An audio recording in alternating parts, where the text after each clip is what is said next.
Hey, Warners, welcome to another episode of The Women Your Mother Warned You About, brought to you by Sales Gravy. You know me, I'm Gina, master sales trainer and coach at Sales Gravy, and I'm also a renegade. I haven't really talked about that too much, but maybe I should, because I brought on a fellow renegade. I bet you guys are wondering what that means. I'm not going to tell you right now, but I brought on a really cool woman that I'm super excited about. Natalie Tincher is joining us today. Who is Natalie? She is, I love this. I'm going to ask her what this means. An enthusiastic hirer. I'll let her say that. A passionate style strategist and curious entrepreneur. And she founded her company BU Style in 2010. And since then, she's worked with hundreds of personal clients, large corporations, and a major news network. Dying to know all about that. She finds pure joy in connecting with others and fostering a fun, empowering, and kind community of personal style support. One of the things I asked her was like, what style am I in today? I'll let her tell you that. I was curious because I'm feeling a bit cash today. She's got a strong focus on creating style brand alignment and strategies for executives and founders, as well as for businesses and their employers. She's certified in image consulting. This is why I have her here today, my lovely listeners. And she's got that through the Fashion Institute of Technology. Very cool. And is the host of Wear Who You Are podcast. Now I feel guilty. I should be listening to that as well. We'll hear more about that. She's also the creator of the BU Style 6 Methodology and Assessment, which this is the meat of what I want to know, which identifies your unique spread of the 6 style personalities and how to use them to communicate your authenticity through your wardrobe choices. So excited. Welcome, Natalie Tincher, to the show. Thank you, Gina. Thank you so much for having me. I'm so excited to be here. There's so many things I want to ask you. And the first thing I want to ask you, and I'm also excited about that you're in Chicago right now and you have a condo there because I'm from Chicago. And for those of you listening, I asked her why her dog is named Wrigley, hoping she would tell me it's after Wrigley Field, and it is. So here's the first thing I want to know. What got you into image consulting? I'm always fascinated about people's stories of how they started doing what they're doing. Absolutely. So I went to New York and I was previously an editor doing like donor relations publications for higher education, like really exciting. And I moved to New York with my partner at the time, and he was in finance. And I was like, this editing thing, I'm good at it. It's just not for me. And I loved the world of fashion. And then when you move to New York, you're like, holy shit, I don't really know that I love this world of fashion because it's different than what you expect. It's hard to get into. There's a lot of walls up, but I loved figuring out the style in New York. Like I would just look at people and just sit in a park and watch people. And I realized that, like, you know what? I'm not this New Yorker that's in all black all the time. I'm a Midwest girl, born and raised in Logansport, Indiana, but also I'm a city girl. How do you merge these pieces? And I'm like, you know what? I bet other people have this issue. Like New York's a transient place. I feel like this is probably my way into the fashion industry because it's not necessarily fashion. It's about communicating intent. It's about style. It's about humans. And so I got on the internet. I'm like, I'm going to start this business. I didn't even know if it was a thing. And I Googled at the time, this was 2009, I believe. And there were maybe 3 other personal stylists or image consultants on the internet. And they all had like high heel shoes and lipstick. And like, that's not me. You would no shame in that. But I'm like, no, I think there's just more like regular people that want to figure this out. You know, what brands work for me? What cuts? Who am I? How do I merge these worlds? So then I kept Googling and found that FIT, the Fashion Institute of Technology, has a program that I could go and be trained. And I feel like anytime I do something, I want to have, even if I can do it well, and I've been dressing my friends, styling my friends for years since college, I wanted to have the actual methodology and the practical knowledge behind it.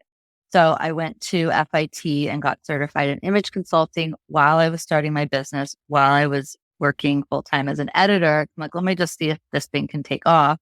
And lo and behold, I got my first client, got my second client, got my third client. Some of the clients came back. I'm like, oh, maybe this is a thing. And this is how I can connect with other people and help others have this alignment and have a safe space to really explore their style. And then I just took it from there, quit my full-time job and said, I'm going to do it. And here you are. And here I am 13 years later. That's amazing because it is not easy to be in business for yourself. We can get into this later. I'm sure COVID had some kind of impact on you because I believe the style during the beginning of the pandemic was, I don't know what you call it. I'm sure you have a name for it, the COVID style. I'm not leaving. Very relaxed. Relaxed to the max. Relaxed to the max. I'm sure. No, max, relax, and all cool. Yeah, exactly. I'm sure that there was a hit to the clothing market for sure. So thanks for sharing that because I was really curious about that. I want to really dig in and I want to come back. We'll come back to the sales aspect of this because I'm always fascinated as well about the sales approach that you take. You got the one client and it led to more, right? And then I'm sure you had a hiccup at the beginning of COVID. We'll come back to that. I'd like to jump into the mythology and the 6 style personalities. We are always talking about buyer personas and selling to a type of persona and knowing what your persona is, right? Psychologically. But let's talk a little bit about style of how you show up. Would you be willing to share, at least give us an overview of those 6 styles? Yeah. So one thing that really confused a lot of my clients was reading these fashion magazines that try to tell them that they're like boho chic or French this or goth this or rocker that. And it really just created a lot of confusion. Like, well, I'm kind of this, I'm kind of that. And I'd learned a little bit about personality and kind of connecting it all. And it was a very antiquated methodology that I'd seen. I'm like, I'm going to take this little nugget of what I learned in like an old FIT textbook. 13, I guess I created this 3 years ago, 10 years previous to that. Like, let me update it. Let me look at my client habits. Let me look at how they communicate their intent, who they are, and how that connects to clothing. So we can boil it down to these personalities that creates a common language. And so those are relaxed, classic, polished, soft, magnetic, and creative. So everyone is a spread of these, and each one connects to different habits, different personality traits, the way you interact with the world, and there are clothing characteristics that connect to those. So it's a really useful tool for 2 reasons. One, it cuts out the bullshit of if a trend comes and you're like, you know what, that's not in my style personality. I can just ignore it, even though every influencer under the sun is telling me I must have this, or every marketer is saying I must have this. So it helps clear out the noise because you know, okay, no, I'm magnetic. I probably am not going to wear a lacy top. So it sort of helps you have some clarity around who you are. It's like your I relate it to your 5 senses. We grow up understanding our senses and the flavor profiles we like, and it evolves with you.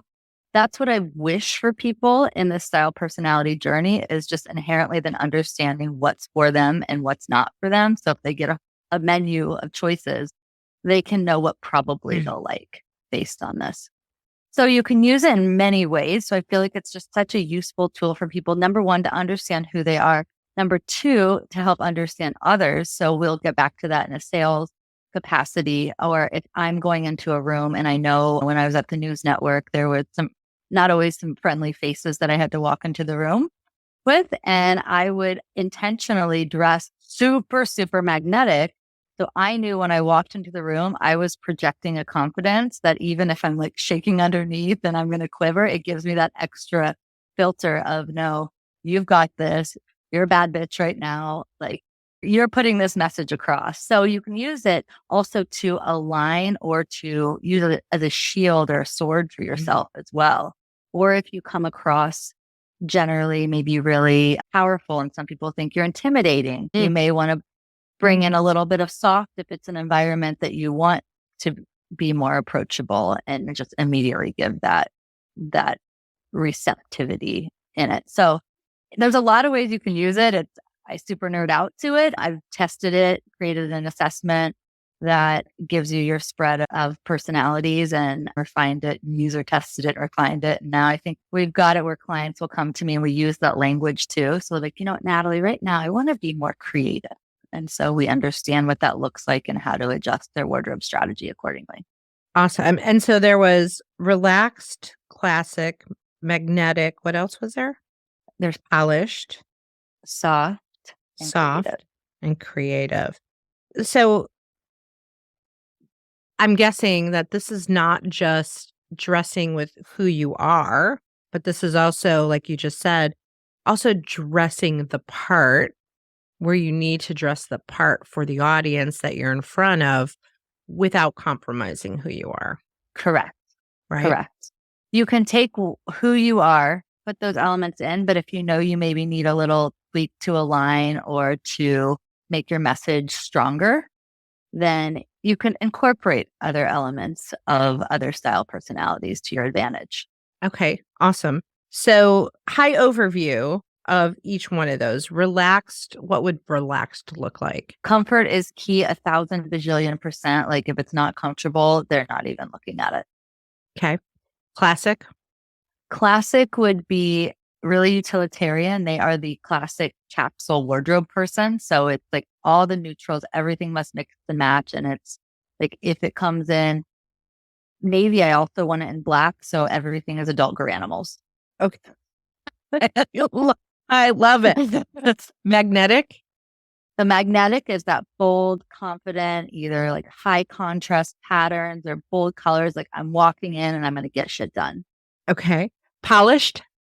Polished is that really tasteful, subtle detail where they'll notice like if each fork on the table is aligned perfectly or if the stitching in their button matches the stitching in their pants. So everything is that really like tastefully done where like they always just look so elegant. Okay. Soft?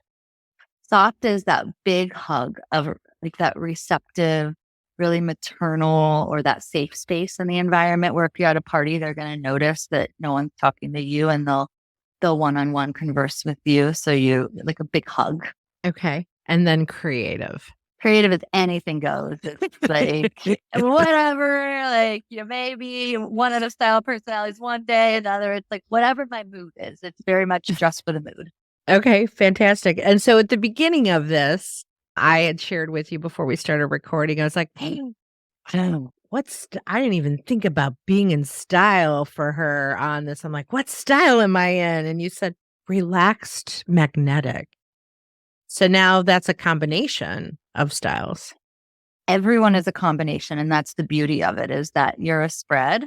And so what it looks at is generally your top style personalities. Like I am like 1 or 0 polished, which is maybe surprising for some people, but I'm like 1 or 0 polished. Like I can't be bothered really to have like nail polish on. And that's how like unpolished I am. But I'm very high in magnetic, creative, relaxed. So all of my wardrobe is a combination. And so really like on the weekends, I'm probably a little more relaxed. But if I'm in public speaking engagements or something like that, I will show up more magnetic. Yeah, it makes sense. And that's what I'm like, I think you said my magnetic came from the lipstick, right? Bold red. Yeah. Bold red always. It's always the way to go. But today is a more relaxed day. I'm not training people. I'm coaching and having meetings, but I got to look all that put together, which is a little bit of a different style. When I'm doing that today, I'm like, ugh. I just always put on my fleece jacket because I get cold and then I forget about it. But the lipstick's always there. The magnetic's always there. Always there. And the nails and the hair, right? Okay. The go-tos. So and then that becomes your signature. That's one of your signatures. So that's when people talk about signature styles, like that is something that's relatable to you. So is that something that you look at when you're working with clients? So for example, people do comment all the time on my lips, nails, and hair, always. And so then I was like, oh, well, that's me. And so part of me has said, people kind of expect that of me. I've actually had people say if I don't have red lipstick, they're like, what's going on with your lips? Where's your red lipstick? You don't have red lipstick on today. So then I feel like my style started to define me for me because that's how people were seeing me as well.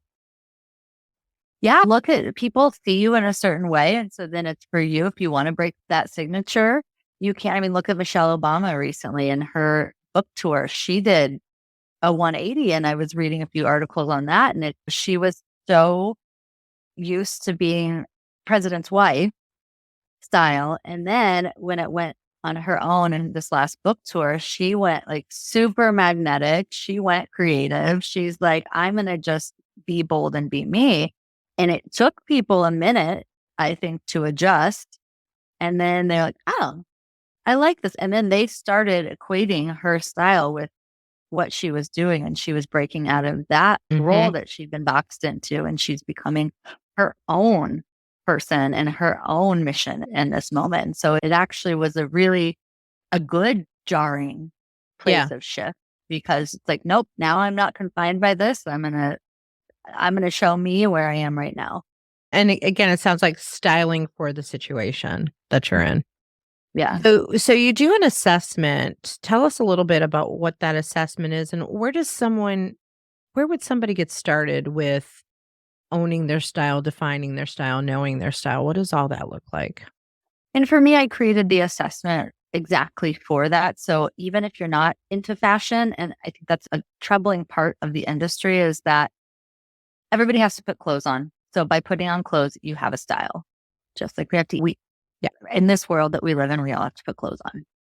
And so it might as well at least communicate your intent and who you are, and at least be some sort of showcase of the best version of yourself.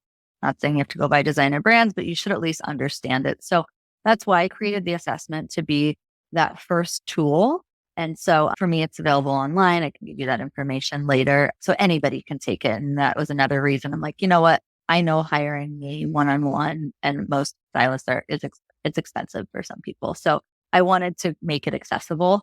I wanted everyone to be able to have, like, say, the seat at the table to start exploring. So it's really most of the questions have to do with adjectives about yourself. Like, how would your friends describe you? I am this. I am fun. I am reliable. I am those types of questions. And then some have to do with situational, like you get invited to a costume party or a themed party. How do you respond to that? And it equates to the different style personalities. So for me, I'm always like, the more the merrier. Yeah, let's do it. And then some are like, eye roll. I'll like nod to the theme, but like begrudgingly participate. So, those situations start to help people think like, how do I respond to this? What is my relationship with my clothing? Because most people haven't thought about it. Like, what is my relationship to what I put on my body? And I think one of the problems with people getting sold and looking at a closet full of clothes with nothing to wear is they haven't created a relationship with their style. And so as such, and so they keep consuming to chase a style instead of sitting with the pieces that they have and identifying what they like, what they don't like about it, what would balance out the flavor profile. We'll use that analogy again to make a more robust outfit that fits your taste. So, it's really to help cut through the noise and to help people create that foundation. And then from there, they can start to connect it with their wardrobe choices once they have a profile and understand what each of the style personality means. And then they can start to shop at a store and connect it like, oh, that brand's super magnetic, or that color super magnetic. That's me. That one's not. Yeah. That's really soft and that's not me. Or maybe like, I want to be more soft and my wardrobe is all polished. How do I add some soft into it? Yeah. Okay. So, which would make your just life so much easier, right? I'm like, okay, this, I know I should wear this. I shouldn't wear that. It's an easier decision-making process. I went to Catholic school all my life. So when I got to college, I was like, what am I supposed to wear? So when you think about that relationship, part of your profile, your target audience should be like, did you go to Catholic school? Did you have to wear a uniform? Or were you raised Mormon and had to wear the things that covered? Yeah. Had to cover different parts of you. So you already were like cutting out 75% of choices. Yeah. Yeah. So I think about all this and the fact that when I did get to college, I never really defined a style per se because I was always in a uniform. So, And that's what's so interesting is that, people talk about how chic European dressing is, how chic French are and Italian. Well, they grow up understanding clothing and they grow up with that being part of them. And yeah, so we don't grow up so much that way. Typically, I would say in America, it's not as inherent in our yeah. DNA of my mom certainly in her elastic waist jeans and t-shirts wasn't saying like, so Natalie, let's look at this fabric and like, when you pick out your backpack, what, you know, binder looks nice with it. And so it's not really part of our culture. In New York, it was very different to me when I moved there. And I was like, okay, people are more expressive and I can start to understand a little bit more about them by their dress. Same when I went to London. I did my study abroad in London, and that's where my eyes really started opening to seeing like, oh my gosh, people are not all dressed in Abercrombie and Fitch t-shirts and all dressed the same. Like they all have their own identity and they're piecing things together in really interesting ways. And if you went to a school where you had uniforms, you never had that chance. So it's understanding as adults, we are confused. It's completely makes sense. Yeah. And I guess you don't really know where to go either to be like, can somebody tell me what to wear? Because now you're in your 20s trying to figure it out because you had nothing but a uniform. And as much as I think sales associates are super helpful, a lot of times they're just based on knowing their product. Think this is a really great piece. It's selling great. This is so hot right Yeah. now. They don't understand.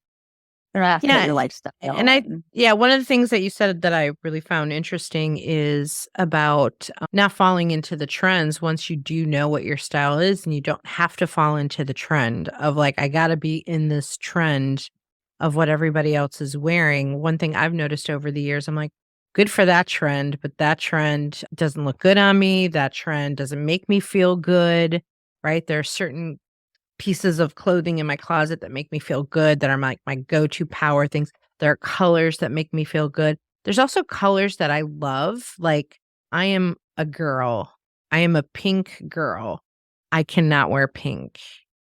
Pink is not my color for clothing. And one day I just had to accept it. I'm like, you're just not a pink girl. You're a red girl. You're a purple girl. You're not a pink girl. So I'm like, okay, so my environment can be pink, but my clothing cannot be.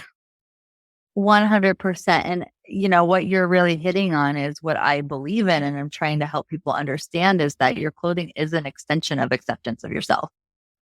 Your wardrobe should be, and it's so often used as a marketing tool to make people feel like they need to aspire to be something they aren't instead of just that acceptance of, I want to be inspired to be better and to understand who I am, but I don't need to aspire to be someone else or look like something else or wear a certain trend. So really my goal for anybody is to understand who you are and then the language of how clothing communicates that intent. I love it. I love it. I mean, I love the company I work for, Sales Gravy. Orange, not my color. Right? Like Orange is tough. Not my orange, color. like from a being on brand perspective. Now, my podcast you can see is red, right? The branding colors of the podcast are red for a reason, right? And I went through a lot of planning on that too, to plan out what would the look be of the company and the look of the podcast. And the look of the podcast was based on my personality and matching my personality and my style when I came up with that. That's a whole nother, right? That's a whole nother world. But right, how do we style a business? And that's a huge part of it. What is the business is the business a message? Is it what's the business? And one thing I work with and working with a few companies of understanding what their brand is as a business and how to align, the employee messaging or help their employees understand this is what the brand is. This is how the style aligns with it, but this is how you also interject who you are, even if you're not that brand, like high end, whatever that style brand is, because right now it's a difficult world and nobody knows what the hell to wear post COVID. there's no dress codes. And I'm sure with sales, you get this of what am I walking into sometimes? Am I walking into a super casual environment where if I'm too dressed up, there's going to be a disconnect? Am I walking into a corporate environment and it's not what it used to be? It's not like you can No. say, and finance, it's going to be suits because it's not now. Yeah, it's that it is very different. You don't know what you're walking into on a Zoom call with maybe a new prospect that you don't really know them. You can do some homework and research, and we can now kind of segue and transition into that and how we show up. Now we talk about this at Sales Gravy of mentioned being camera ready. Like we always have to be camera ready, Zoom ready, which means if you're a woman, your hair is done, your makeup is done. I've had people that I work with and train when I've talked to women, especially on this. One woman's like, I don't want to wear makeup. I don't like makeup. Are you telling me I have to wear makeup? I'm like, no, I'm not. Just put yourself together. Just at least brush your hair. If makeup is not your thing, I'm not saying you have to wear makeup. Whatever camera ready is for you and how that aligns with your company and with your customers, right? Yeah. Putting your best foot forward, whatever that. Yeah, whatever that means to you. Now, with that being said too, during COVID, we spent a lot of time in virtual selling skills, right? And talking about that and how you do show up. And there's something to be said about, and I'm sure you can chime in on this, of our brain knows what we're wearing. Like our brain knows if we're not wearing pants. And 100%. so if you're showing up in Lululemon yoga pants, your brain knows. And so your brain is going, how you show up and function is goes hand in hand with what you're wearing. What are your thoughts on that? 100%. I mean, COVID was a great example of it. Once we got past that curve, not getting flattened in 2 weeks, it's like I had to set a routine for myself every day, get up, shower by this time, put on hard pants. For me, it was Hard put on hard pants. pants and a real top, even if it's a sweatshirt, but something that I would be okay walking to lunch in. It wasn't walking to lunch then, but Right. putting that idea of if I ran into anybody or someone pops on a Zoom call, am I going to want to turn my camera off? Am I going to want to be embarrassed or put on a heavy filter? And I don't, and it was the productivity aligned. It was setting the ritual. It's like having the ritual of getting dressed and showing up. I'm not saying you have to be in a dress and high heels. It's just that respect for the environment that you're walking into or logging into, showing up, looking nice. Cause we all know, why do you put your sweatpants on? Why do you stay in pajamas all day? It's so you can fester and lounge on the couch.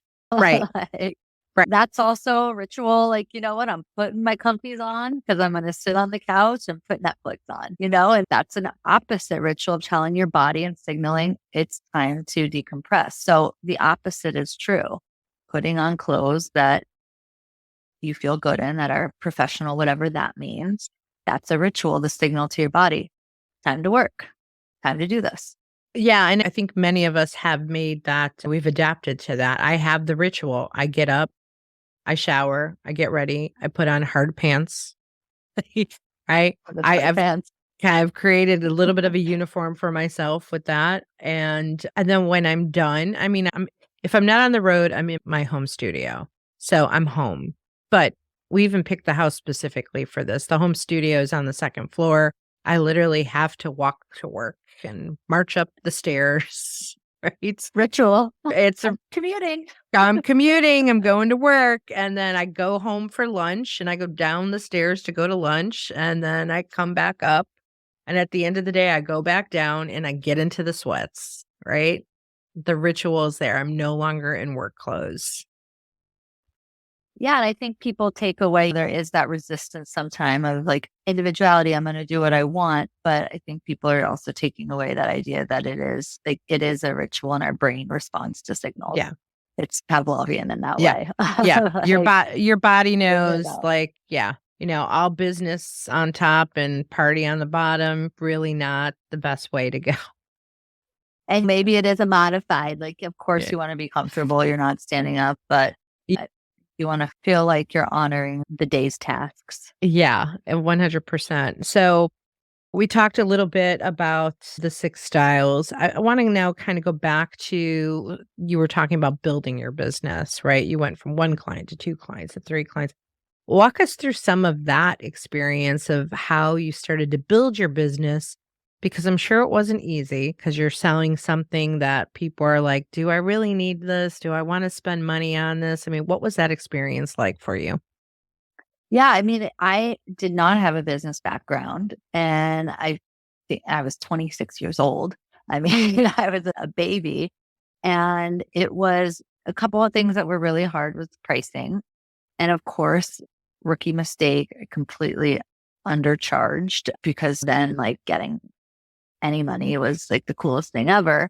So it was hard, number one, to figure out how to structure the services. Number two, how to have retention in clients of what is this soft sell, hard sell. That didn't come naturally to me at first, understanding that what touch points with people are truly authentic, and me having to get out of my own head to say like, no, you really care about these people and you're providing something that's valuable to them, instead of feeling like, oh, are they going to think I'm selling to them? Are they going to think I'm icky? So that was a difficult piece, and the educational tool of people just understanding what the hell I was doing. To that point, my dad would say, well, you just shop for rich people for a living. I'm like, no, I was hitting a different target market. I wasn't working with socialites. I was a completely different demographic. So of course I did invest in getting good SEO so I could pop up top of the search pages, and then invested in coaching along the way too of how do I package it? Do I put my prices out there? Do I not? And I ultimately chose transparency in everything. With that, I want any context that I get to truly be interested, because I was wasting so much time telling people my prices. And then, as interested as they were, if they hadn't budgeted for that, then it was a wasted 30 minutes for me. And now, if I have my prices, I have learned that I've become aspirational. I've had people that have followed me for years and said, you know what, I finally got that promotion. And I was like, I'm going to hire BU Style, or I'm going to hire Natalie. And so I think it was just really figuring out how to structure how many services were too many services, how to create my book of business and stay in touch with them in a way that felt really authentic to me, get my newsletter out, all those processes. I hired a director of operations about 3 or 4 years ago, and she was life changing and really templating everything that I did. So I have all those touch points built into my CRM and everything that I do. So it was a lot of misses along the way because I didn't really have people in my industry to look to and say, well, this Yeah. is how they do it. And eventually found other colleagues and people that I always believe in community. So within my industry of like, how are you doing it? What pain points are you having? How can we tackle this together? And I'm so lucky now I get mostly referrals, and I'm at the point where I'm having to turn down one-on-one clients, and I'm hiring another style strategist. So just feel really lucky Yeah, I was just gonna and ask worked you hard. how and what? And I worked hard for it. So I Yeah. guess not lucky. I feel like I goddamn earned this. Well, I mean, it can start to feel lucky when you get to that to a certain point where it starts to hum and it starts to work and all of a sudden you're attracting abundance and you're like, "Oh man, I'm getting lucky." But you actually worked really hard to create the luck. Yeah. Yeah. And now I just get to reap a lot of that goodwill and the connections that I've built. And I feel grateful when of course, when you get referrals, it's usually from your favorite clients. So they're an extension of them. So then Yeah. I feel like I get a lot of really, I love my clients and the people I work with. So it sounds like a lot of what you do from a sales perspective, a lot of it comes to you based on word of mouth. You might not have to outbound prospect as much because people are referring you. You mentioned SEO. Are you still doing things like marketing related, SEO related things to still keep yourself out there? What does that look like? I'm doing a little less SEO in that way for one-on-one clients. Now we're shifting toward, I'm working with a lot of business clients and speaking engagements.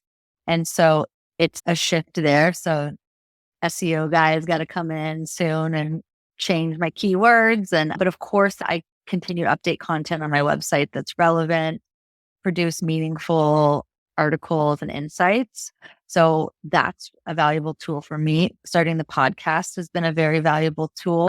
Maybe not straight generating revenue, but people listen, they connect. And so I'm getting the right kind of clients that come in now. And I have noticed that it's less about just popping to the top of the search page now. It's for those that are clicking here, clicking there, and connecting with the way that I'm working, because now I don't need volume. There was a time when I just needed volume to pay that New York rent and put food on the table.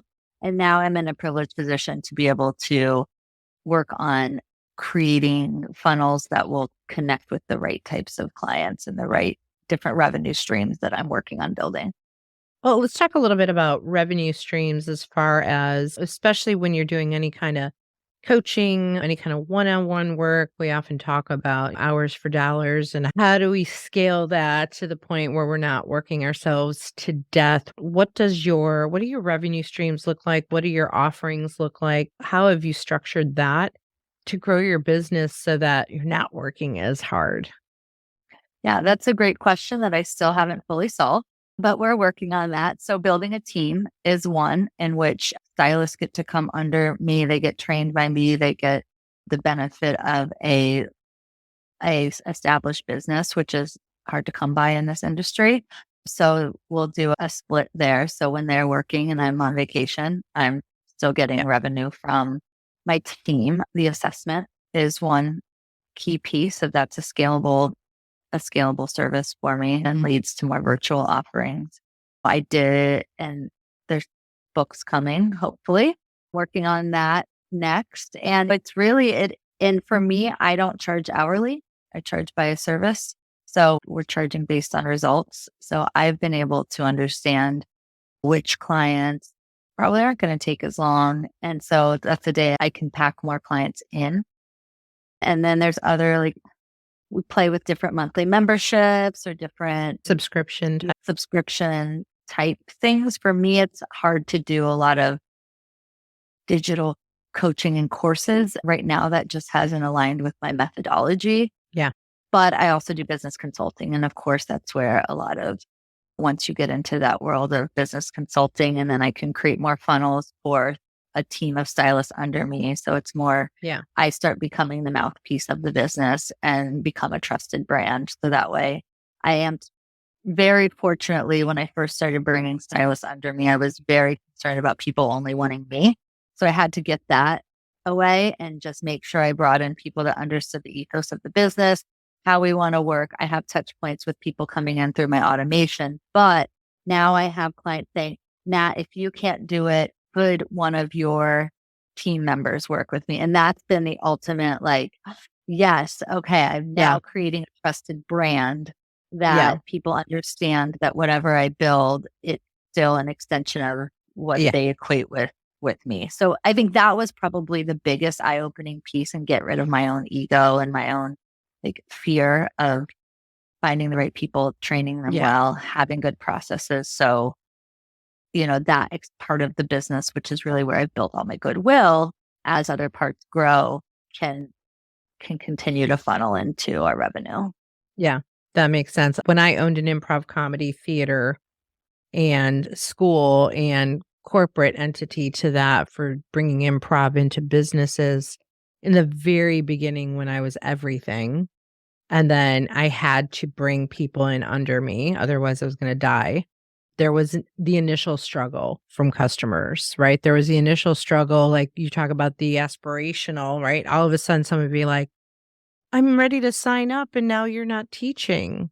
I'm like, no, but Jeffrey is amazing. He's going to teach in the style of our culture, but he's got his own unique way, and you're still going to get the experience of the brand, right? And so it took a while to get comfortable because you feel like you're disappointing people, but really you're growing. And I think the coolest part, and I'm sure you've experienced this, is when when customers come around to liking your people more than they like you, right? You're like, yay. It's amazing. It's amazing because I'm like, every pot has a lid, and there's certain of my team members, and I'm like, you know what? You work with that client better than I could. because it's a human relationship. Yeah, And so there are certain people that I'm like, you know what, I think you're better for them. And so it has gotten to the point where certain prospective clients come in and it's like, you know what, you're better working with so and exactly. so. And Exactly. that's So a good place to be. it's a great place and it teaches you how to let go of ego a little bit and not like in the very beginning, I'm like, "Oh, they like him better than me." And then it's like, Good. "No, that's good. That's good." You want them to you want them to like the rest of your team so that you can then, right? Because then your value just goes up higher, right? Because And that's the other piece is, of course, as principal, I should be charging more. you should be at the I higher have the rate. experience. I should be at the higher rate and I should be able to really focus on those clients that I can make meaningful impact with because well, let's face it, when I'm doing what I did with the clients I did 13 years ago, it's also not as inspiring to me as much as I love them. But the thrill of that is when you're an entrepreneur, you always want that, you want to be pushed. Yeah. And so I like challenging myself because that will ultimately funnel down into the business and taking those clients that really like getting into it and we continue to dive in and just really like Yeah. well, it's juicy. Love it. When you work with your businesses, tell me a little bit more about that. What does it look like as far as like the services that you do offer? Are you working one-on-one with addressing people? Like how does that work? So businesses work in multiple ways. And so it sometimes helping with this dress code in this new world of defining their wardrobe guidelines and what that looks like in a place of inclusivity and empowerment with their employees. So we'll work together. That's one way. Another is just speaking engagements of they're having offsites or they're a lot of women's networks within a company will bring me in to do speaking engagements. Sometimes we'll do small workshops within different teams of an organization. Like I'm working with an events company and they have different segments that are some are client facing, some aren't. They all have different roles and responsibilities. So it's kind of workshopping what dress codes would look like, what their style brand would look like, how they can represent the company, how can they represent the event well. And so that's another realm. And then some I will work one-on-one with a certain executive that are on tracks the company's investing in. And like we're in this track. And there's actually a couple of people are interested for their sales teams to talk about how to use dress codes for influencing and aligning. Yeah, and that was going to be my Using next the Yeah, that was going to be my next question. And I'm assuming men and women. yep, And yep. so for salespeople, let's just talk about that for a second. For salespeople, right? I'm big into, I have a performance background. How do you show up on stage? We are on stage as salespeople. Maybe some of these salespeople were like me and came out of Catholic school wearing uniforms. I don't think we have to talk so much about the value of your style when you're showing up in front of people, but what is some advice that you would give on maybe there are people out there that are just not comfortable having this conversation because they don't know what to talk about with how to dress. What would your suggestion be to inspire them, especially since you're an enthusiastic inspirer? Inspirer. So I always think, so the question is people who have no clue even where to start. Is, Yeah, I mean, maybe no clue where to start, or maybe they just haven't been thinking about what is my style? How should I have a style? Do I need a style? We know that it's important on how you show up. And maybe you talk a little bit about that. Like, what is the perception of how people receive you and how would that affect sales?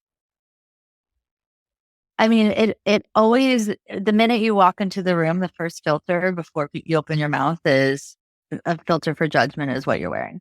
So whether you like it or not, there is going to be a judgment. That is the number one thing we have to understand, whether it's a cognitive judgment on somebody and first impressions matter a lot. So there's that. I think when you're talking about your own style, there's a lot of things you can do is actually start looking at the world around you and seeing what do I like? What do I not like? Because I think sometimes we just don't even look at it and critically think about it. Why do I keep going to the same three outfits over and over in my own closet? What about those pieces do I like? Is it the reaction of others? Is it how it feels on my skin? Is it how I look in it? Like, what do I like about how I look in it? So those are a few places to start. And then when it comes to walking into an environment, I think you always should think about the environment you're walking into, especially when you are trying to influence that environment, which is what sales is, right? You're performing in order for people to receive what you're giving them. So always look at the space you're walking into and what the dress codes are there, what the general dress environment is. And I always think you should align to that in some sort of way. It's like that. Think about it like a job interview and how if you're now going into super creative advertising, you're still wearing your suit and tie to an interview. Like that right there is an immediate disconnect in a wall. So it is, if people feel like they could, the presidents, which ones did they think they could sit and have a beer with? Those are probably the ones they're going to like open up to and trust and be receptive. So it's for me aligning to that space and understanding what you're walking into. If you know you're in a super corporate place, even if it's on Zoom, somehow align. Or if you know they have a certain color, to that point of branding, we're in this renegade thing and they wear the red. You already have that, but it's like, you know what? If you want to have an instant camaraderie, you wear the red to be like, yeah, I got my red on today. Got my red on. So you can also make conversations through your wardrobe choices or create connection. Oh yeah, that reminds me. I can't believe I haven't told you this. So I've got a pair of cowboy boots that are my other signature, and they are sparkly. And I bought them. I've got 2 pairs of boots that I bought in Texas, and they're both blingy, but one is blingier than the other, like Swarovski crystal blingy, right, with jeans. And I get stopped every time I wear them, multiple times a day if I'm out like traveling and I'm at the airport. I've had men stop me and like, "Where'd you get those boots? I want to buy them for my wife." Like those boots are made for talking, not walking, talking. They are such a signature item that if I want to get attention and get conversations going, I just wear those boots. Well, I mean, and clothes, boots and clothes. Oh, okay, fine. You're not like the Nike cowboy. Like, so you might see me in Times Square. Exactly. I'm the competition. I'm the cowgirl, naked cowgirl. You know what? Their wardrobe is talking pieces. Like I wear a hummingbird necklace and people ask me about it. My mother loved hummingbirds and passed away, and that creates a conversation and that can spiral into, well, my mother passed away. I'm so sorry. She loved hummingbirds. What's the significance? I mean, there are so many conversations. So that's another piece. If you have something like, I want to have a talking piece on me, wear a talking piece. If you know that's what you're walking into, or maybe use that as a way, like I'm nervous starting conversations. Well, if you know someone's alma mater was something, then like wear the color of their alma mater. Like I'm wearing my whatever. Exactly. Sometimes I put things in the background just in my studio of like a geography that I know is going to connect to people. And that's helped me, right? Like different baseball caps from different sports teams. I mean, I love Broadway. And so I purposely, and whenever I love a show, I buy a Broadway t-shirt. And one of my signatures is a blazer and a Broadway t-shirt. So I know immediately if somebody connects with that, we are going to have an amazing conversation. Yeah. I love it. Yeah. I forgot all about the fact that I've got those signature boots that get people talking to me every single time. And then you also know if you want to blend in and you want to be more soft, you probably shouldn't wear the cowboy boots because you're going to get stopped. If you need to get somewhere quickly, don't wear them. Exactly. So there are days where I'm like, I'm not going to wear these because someone's going to stop me and I don't feel like talking today. So I'm not wearing them. So dialing back to, as we get ready to wrap up this show for the listeners, for anybody in sales, right? What we're talking about, dressing for yourself and your style and your personality, but also dressing for your audience. I've often heard this where, well, the people I sell to, they're in hoodies all day and right. So that's fine. Have a modified version that still says I'm business, right? They can be in their hoodies and their Lululemons, but you still have to be the trusted advisor. And I think that's going to speak through how you're styled. And Natalie's shaking her head yes with this. And then the question some of you might have is, well, how do I know? How do I know what I'm walking into? Okay, sales folks, that is our job, is to find that out some way, somehow. ahead of time. Do your homework, do your research, talk to other stakeholders in the organization, and find out what you're walking into. I work with the military a lot.